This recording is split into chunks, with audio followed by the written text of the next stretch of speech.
असं आहे की महिलांना सर्व क्षेत्रामध्ये संघर्ष केल्याशिवाय काही मिळत नाही. संघर्ष महिलेच्या पाचवीलाच पुजलेला आहे. आणि मी जवळजवळ 35 वर्ष झाली राजकारणात आहे. म्हणजे नगरसेविकेपासून विधान परिषद, विधानसभा आणि महाराष्ट्राचे अध्यक्षाचे वेगवेगळे सभापतीपद भूषवलेले आहेत. महिलेला कुठलीच गोष्ट सोपं नसते. त्यासाठी त्यांना चांगला पक्ष असला पाहिजे. पक्षाचे नेते हे जर तुम्हाला व्यवस्थित पुढे घेऊन जाणार असतील तर निश्चित त्या महिलेचा उत्कर्ष होतो. आज आमचे मुख्यमंत्री देवाभाऊ आहेत. मी जवळजवळ 10 वर्षापूर्वी 12 वर्षापूर्वी 14 मध्ये भाजपमध्ये आली. देवाभाऊनी पाहिलं काम करणारी महिला आहे आणि मला संधी दिली. आज मी तिसऱ्यांदा निवडून आली. पण आताचं राजकारण पाहिलं तर खूप विचित्र होतं. व्यक्तिगत लोकांवर शिंतोडे होते, पण त्यात सुद्धा संघर्ष करून आज इथपर्यंत पोहोचले. पण राजकारणामध्ये महिलांना हवा तसा न्याय मिळतो का, की डावललं जातं, मोठ्या पदांवरती जाण्यापासून त्यांना रोखलं जातं? आजही त्या चष्म्यातून, पुरुषप्रधान संस्कृतीच्या चष्म्यातून महिलांकडे पाहिलं जातं का? तुमचा अनुभव काय? नाही, जी महिला काम करते, जिचं कामाचं मेरिट बघितलं पाहिजे आणि तिला पद देऊन तिला आणखीन काम करण्याचं प्रोत्साहन हे दिलं गेलं पाहिजे. मग ती कुठल्याही पक्षाची असो, कुठल्याही क्षेत्रात असो. मग तुमच्या क्षेत्रात असेल, शिक्षण क्षेत्रात असेल, आरोग्य क्षेत्रात, तिचं कॅपॅसिटी, तिची कामाची पद्धत हे सगळं बघून तिला संधी मिळाली पाहिजे असं मला वाटतं. मानसिक आणि शारीरिक संतुलन तुम्ही कसं मेंटेन करता आणि आरोग्याची काळजी कशा पद्धतीने घेता? वेळ मिळत नसतो, पण वेळ काढावा लागतो. सकाळी कधी टाइम मिळाला तर योगा वगैरे करतो, नाहीतर आता हे लवकर यायचं तर पळ काढावा लागतो. पण मानसिक जर सांगितलं तर खूप त्रास होतो आणि महिलांना जास्त होतो आणि जाणीवपूर्वक दिला जातो.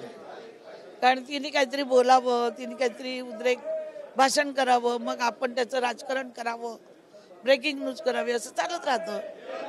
त्यातल्या त्यात काम करताना त्रास होतो. पण ज्या पद्धतीने आपली जनता आपल्यावर प्रेम करते, आपल्याला साथ देते, त्या प्रेमापोटी असं हा त्रास नगण्य वाटतो. नक्कीच. पण सुरक्षित वाटतं तुम्हाला राजकारणात? एक महिला म्हणून 35 वर्ष तुम्ही काम केलं. कधी अशी मनामध्ये भावना आली की आपल्याला असुरक्षिततेची भावना मनात कुठेतरी येते? नाही, कधीच नाही आली. मी ज्यांच्याबरोबर पण काम केलं मी सुरक्षित राहिली.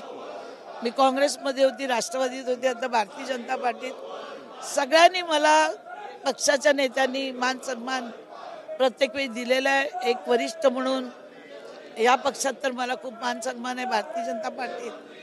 आणि मला कधी असं वाटलं नाही की मी असुरक्षित आहे. येणाऱ्या महिलांसाठी किंवा काम करणाऱ्या महिलांसाठी काही संदेश तुमच्याकडून? नक्की त्यांनी राजकारणात आलं पाहिजे, काम केलं पाहिजे, जिद्दीने केलं, झोकून देऊन स्वतःचं अस्तित्व निर्माण केलं पाहिजे. तुमचं अस्तित्व नसेल तर कोणी तुम्हाला काही देणार नाही. स्पर्धा निर्माण केली पाहिजे. आता पुरुष युगामध्ये महिलांनी कसे स्पर्धा करून पुढे जायचं ते त्यांनी त्यांचं नियोजन करून ठरवलं पाहिजे. मी 35 वर्ष काम करते आज इथं. माझं एक अजेंडा आहे की दुसऱ्यापेक्षा मी कशी जास्त धावून काम करू शकेन. तुम्ही काम करता, महिलांना पण का यायला पाहिजे प्रोत्साहन देत आहे, पण आपण पाहतोय पायऱ्यांवरती विरोधक आक्रमक झालेत. आजही बेटी बचावचा एक जुमला आहे असं म्हणतायत, ती असुरक्षितच आहे अशा आशयाच्या मताखाली या ठिकाणी आंदोलन होत आहे. राजीनामे मागितले जात आहेत भाजप आणि शिवसेनेच्या नेत्यांचे. काय म्हणाल तुम्ही? याचंच नाव राजकारण आहे. अत्याचार अन्याय तर पूर्वीपासून होत राहिलेलं आहे, याला काही नवीन नाही आहे. आणि विरोधकांचं कामच आहे की अधिवेशन सुरू झालं की महिलांवर अत्याचार झाला, अन्याय झाला. आज आम्ही पण काम करतो ना. महिलांना महिला दिनांच्या शुभेच्छा तुमच्या शब्दांमध्ये. मी महिलेला एवढंच सांगेन, आपण आपली स्वतःची सुरक्षिततासाठी आताच्या मुलींना कराटे शिकवा, मिरची स्प्रे घेऊन चला, रात्री सहसा एकट्या जाऊ नका, जोडीला कोणाला तरी बरोबर ठेवा. पोलीस काय आपले डोळे होऊ शकत नाहीत. ते त्यांना 2 डोळे असतात, पण आपल्या बाजूला हजारो डोळे असतात. आपण पोलिसांना मदत केली पाहिजे. आणि एखाद्या व्यक्तीने टिंगल केली तर ते घरी सांगितलं गेलं पाहिजे. शाळेत तर शाळेतल्या टीचरांना सांगितलं गेलं पाहिजे.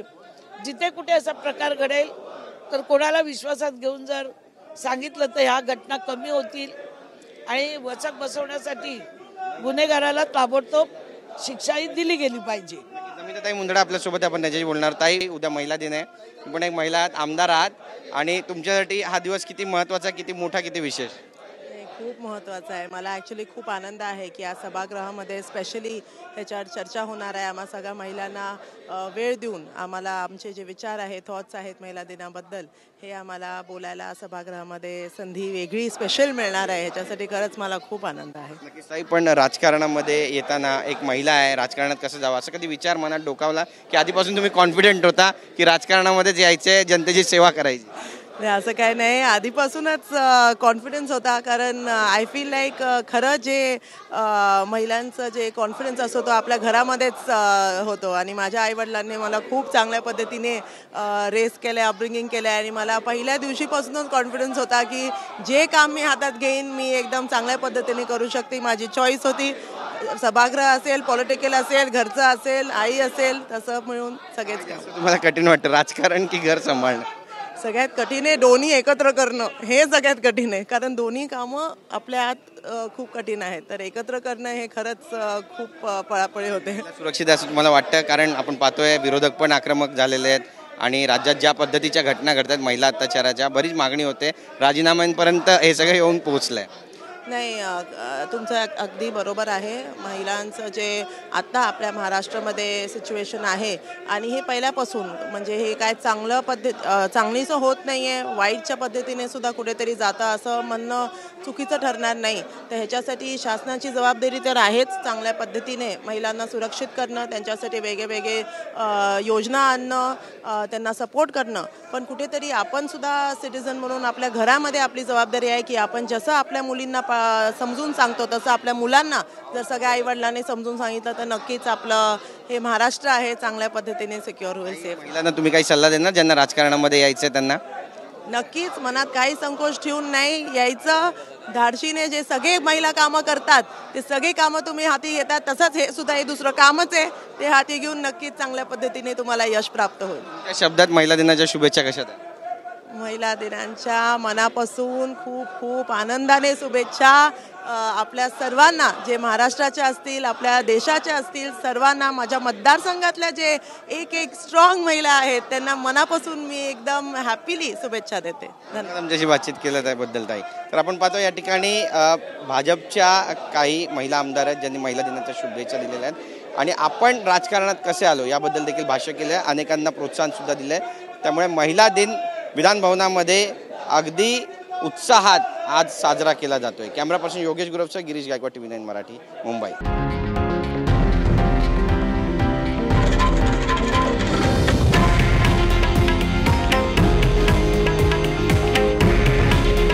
हे आहे देशातील नंबर 1 न्यूज नेटवर्क आणि आपण पाहत आहात TV9 मराठी. काळजी तुमची, हित महाराष्ट्राचं.